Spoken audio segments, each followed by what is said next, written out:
Okay, everyone, we are very lucky to be sitting here with Teresa Thomae. She heads up one of the nation's top, best, amazing SBDCs. That's the Small Business Development Centers in the nation and in California. Pretty amazing stuff what the SBDC does, and Teresa heads it up here in Santa Cruz County.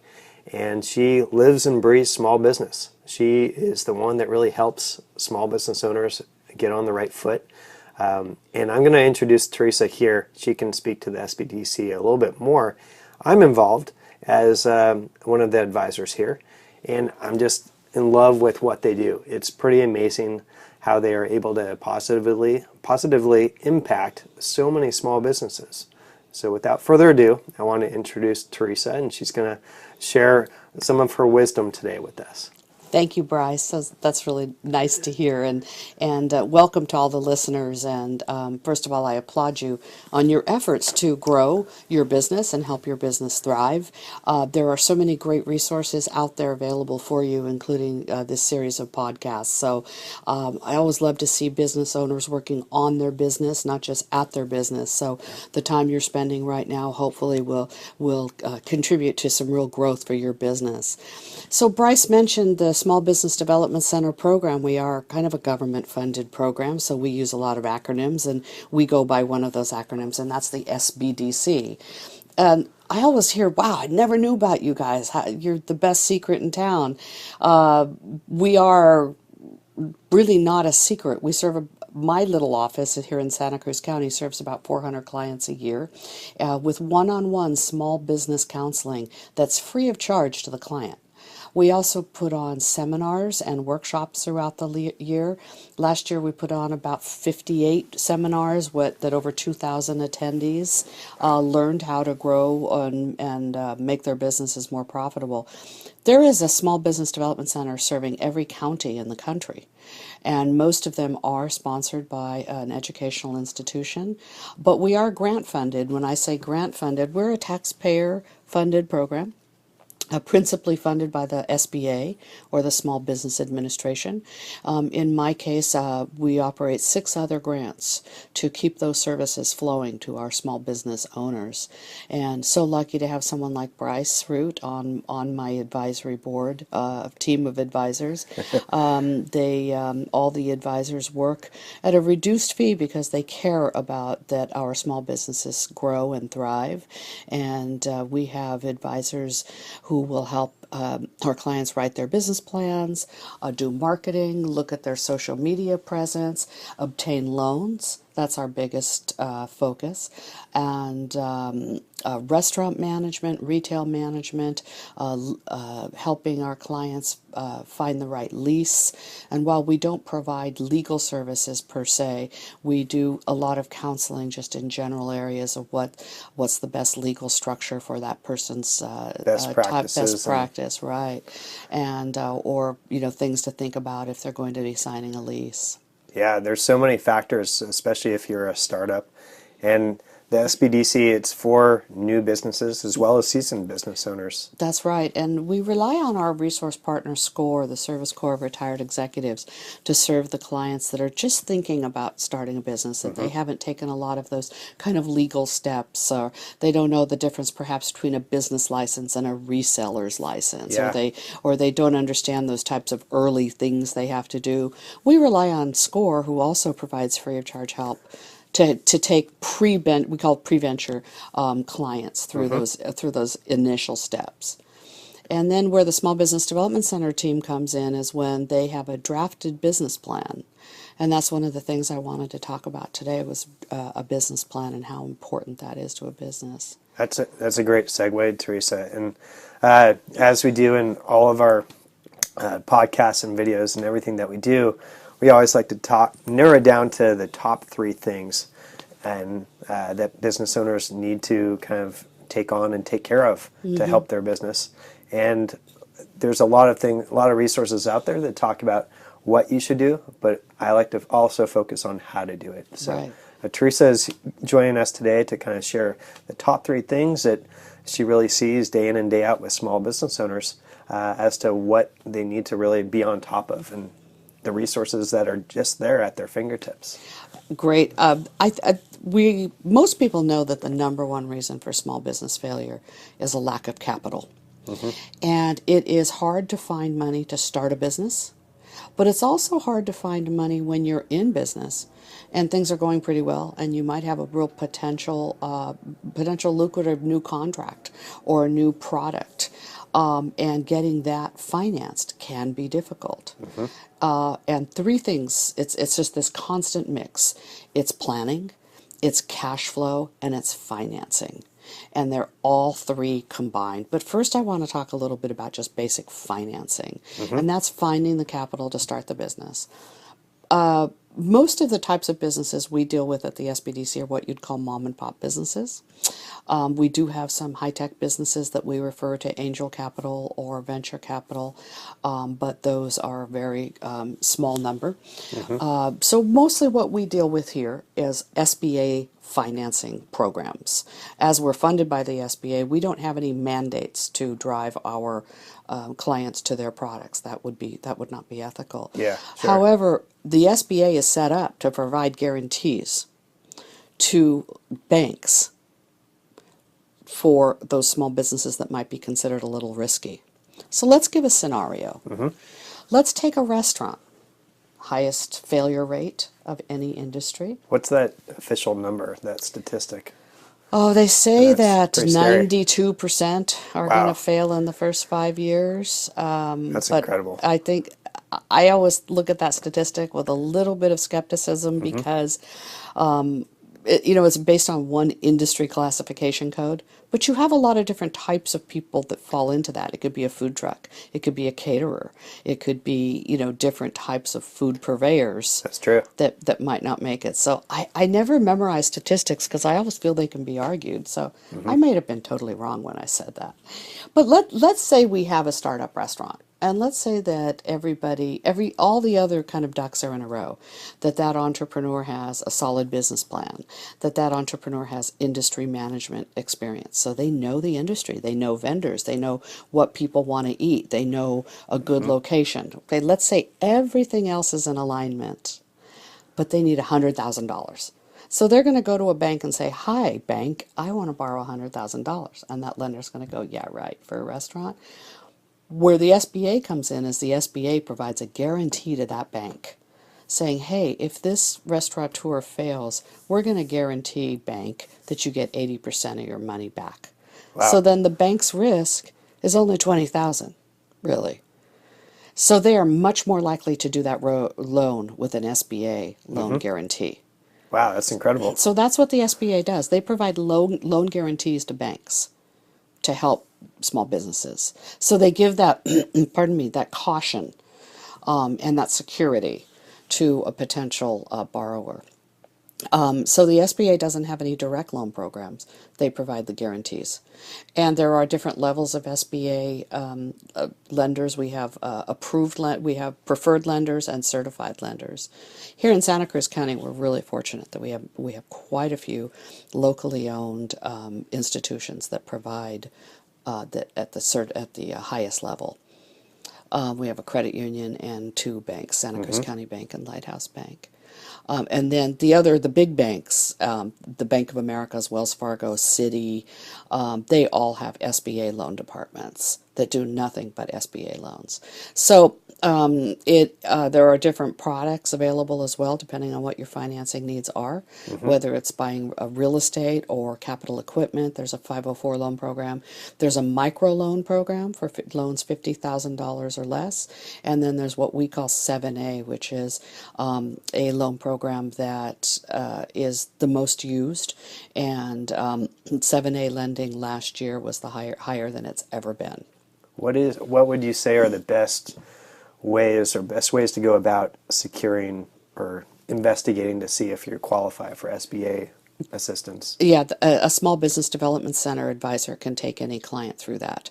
We help them, we call it the 5 C's of credit. And we look at their credit worthiness through their management capability. Like we talked about industry knowledge in the restaurant business. It's about character, it's about their credit score if they're applying by themselves, and it's about collateral. Collateral's big.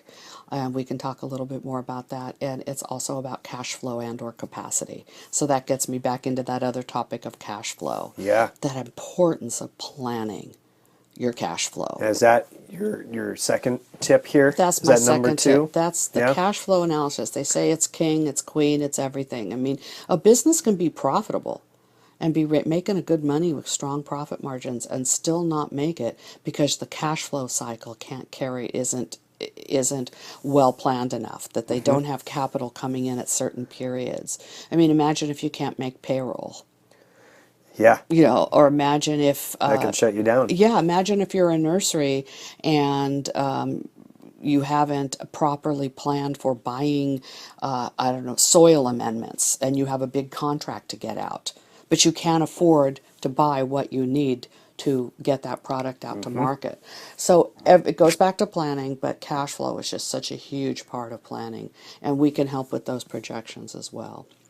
Yeah, I know I work directly with one of the advisors, Larry, on cash flow, and I've learned a lot just by listening in on his sessions with clients. It's pretty amazing, and it's really the fundamentals of running your business is the cash flow end of things. It's just so important. Yeah. If you have expenses, how are you going to meet those expenses?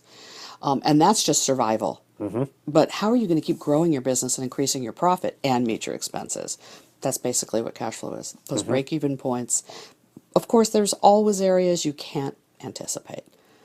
You can't anticipate maybe your business getting flooded or losing a major client, or things happen in life. So you can't plan for everything, but it's really a good idea to work with your bank, work with your lender, and have maybe a line of credit in position or some type of cushion, a plan B. That's true. Yeah, just hugely important. Okay, well, that's the first two. What would you say is the third most kind of vital component? And I kept touching on a business plan. Yeah? Yeah, not only is any startup loan absolutely contingent upon a good, solid business plan where those projections are backed up by a solid narrative, but just planning different parts of your business. I mean, think about it. If you're a caterer, how are you going to serve, 18 holiday parties in a week and a half? That takes planning. And then that's part of a bigger business plan where you're looking at your holiday sales and, really gearing up employees, product, delivery times, the time to produce, the marketing to reach those clients back in maybe September. So it's just that constant planning instead of being reactive, being proactive. I'm a big proponent of that. And would you say when it comes to business plans, I know from a marketing plan standpoint, I almost cringe when I see a business, they go, oh, the last time I did a marketing plan was 10 years ago when I first did my business plan. From my mind, you should be doing a marketing plan every year, around September for the following year. Absolutely. When it comes to a business plan, would you recommend doing the same type of schedule, doing one for each year? One every year, and Yeah. we recommend that people look at it monthly. To see if your projections were accurate. If not, what do you have to Exactly. tweak in the future? Tweaking the balance sheet, and also sharing it with new employees. Sharing portions of it. Yeah. It establishes your company culture. It imprints who your customers are and what your products are. The business plan is kind of that roadmap. I know for me, when I work with clients, it's all about what are your business goals, and if you don't have the business goals, there's no real reason to have marketing, because if you're not striving towards sales, foot traffic, whatever it might be, marketing is really to help you reach those business goals. I think George Harrison said it best. If you don't know where you're going, any road will take you there. Love it. Yeah. Yeah. Some roads are a lot easier So to go true. down than others. I know from a marketing perspective, when I sit with clients, we have the business goals, and we work through the target audience that's associated with that business goal, and then we get into the tactics, the marketing strategies.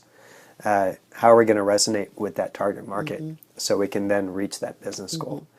And I think you're spot on when it comes to having a business plan that's current, not something that is covered in dust that you did a year or 2 or 5 years ago. Yeah. It needs to be a document that's constantly looked at. Living, yeah. Yeah. And most entrepreneurs are really good at what they do.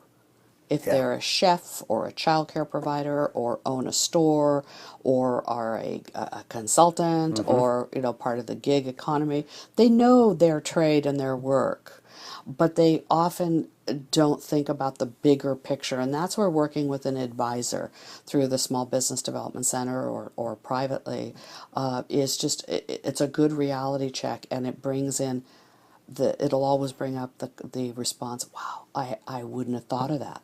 Yeah. Yeah, I wouldn't have thought of that. So it's that, use a consultant team, a professional network to give you those little seeds of, wow, I wouldn't have thought of that. Having that objective view Yep. constantly Right. is a great help. Right. And the thing, being part of the SBDC system, they're teaching you new skills. They're giving you resources so you can kind of complete those and integrate those on an ongoing basis to achieve success. Yeah, yeah, we're all about just kind of planting seeds. Yeah. And it's the business owner who has to make it grow into a plant that you can harvest. But that initial seed planting is, well, if you don't know how to amend the soil, and if you don't know how much water to use and how much fertilizer to make it happen, so we're kind of that early stages of planting, and just to keep using an agricultural metaphor here, and then it's up to the client to really make that happen and grow. Excellent. Now, with all this said, if someone's interested in getting started with the SBDC system, where's the best place for them to go? Is there a particular website in their region they Yes, should go they to? can go to the SBA.gov website and put in for the SBDC, and you put in your zip code and the closest one to you. Here in Santa Cruz County, our website is santacruzsbdc.org, and on our homepage is a request for services, and that request for services gets generated to me, and I do an intake with the client and determine if they are ready for our services or if we can help them. If not, hopefully I have enough knowledge to maybe refer them to where they need to be, and we take it from there. Excellent. Yeah. And the services are free of charge and confidential. The only catch is that we do ask for the client's cooperation in responding to surveys that we send to see if we have helped them grow their business, because we capture that growth and report it in aggregate form to our funding sources. They want to see that we're not just going out and having coffee with people. They want to see that conversation resulted in maybe we helped you create a job, or we helped you get that loan, or maybe Bryce, through his marketing, helped to help increase their sales by 50% from the prior year. We go for those increments because we need to show the taxpayers we're using their money well. And those numbers show here with your SBDC. Yeah. Teresa here is she's running one of the top performing SBDCs in the nation. Yeah, well, last year we helped our clients get over $9 million in loans Wow. from many, many different loan sources. Incredible. And that's just Santa Cruz County, and we're the second smallest county in the state of California. That's incredible. So SBDCs are working hard to keep the small businesses thriving. Well, you guys heard it straight from Teresa. It's a simple way to kind of get started with the SBDC system. It's definitely worth a look to help your business. So thank you. Thank you, Teresa. Bryce. I appreciate it. Thank you. Yeah, of course. Thank you.